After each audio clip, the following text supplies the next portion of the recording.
Namaskara, Harsha here. Welcome back. So today is the day 6 of the 21-day handstand mastery.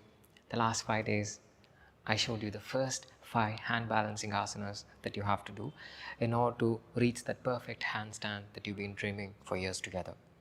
So today is the day 6. I'm going to teach you the 6th asana, the 6th hand balancing asana that you have to do. As I've told you before, we are doing this in a sequential order. We started from Bhujapidasana, now we are in the 6th one. So today I'm going to show you what is called as Lolasana, what we call as the dangling pose. So for this one, I'm going to take support of a pair of bricks. It's much easier. If you don't have bricks, it's completely okay. You can go ahead with the practice without the bricks also. So for this, first I'm gonna tuck my right leg in. You see this?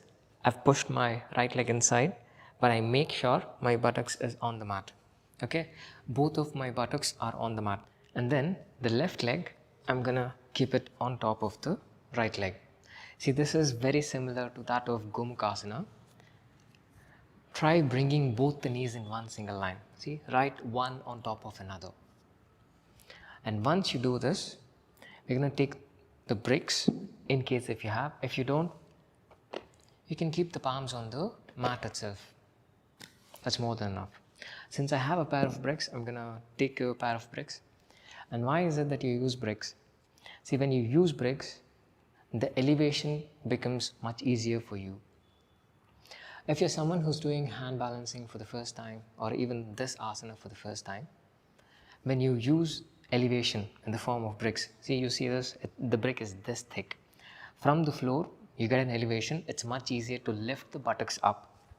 You see, I didn't even try. I just got up. But if you do not use the bricks, a little bit of effort is needed. You see the difference? Without the brick. In the initial stages, when you practice any of the hand balancing practices, hand balancing asana that needs elevation, try to take support of the brick. Now, how do you practice Lolasana? The dangling pose. So in this one, I rest my palms on the brick, I lean a bit forward, and I lift my buttocks up. And once I lift my buttocks up, see, both of my foot is on the mat. Now first I'm going to lift the foot that is on top. You see, my left leg is on top, so my left foot is on the mat. I'm going to lift the toes of the left foot first. Now this is off the mat. Now I do the same to the right side. See, I come on the toes, and once I'm able to do this, I lift. And then I look front. And then you can come down. And once you're done, we move the bricks aside. I'm going to change the position of the leg. This time, my left leg is going to be in, and then my right leg is going to be on top. Once I do this, I make sure my right knee and my left knee is in one single line. Never forget, you have to be seated on the mat.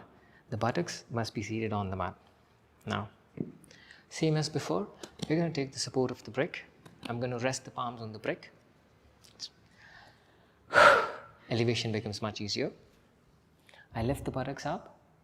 This time, I'm going to try supporting my ankle to the forearms. This is a trick that you can use if you're doing this for the first time. And when you lift up, it becomes much easier to stay in the position. You see this? I press, I look ahead, I lift, and then up.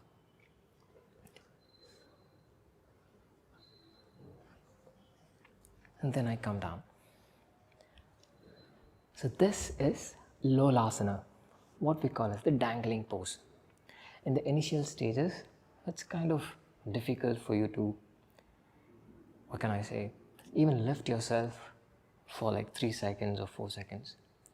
you'll find it excruciatingly painful in the wrist. You feel like there's no strength in your hands.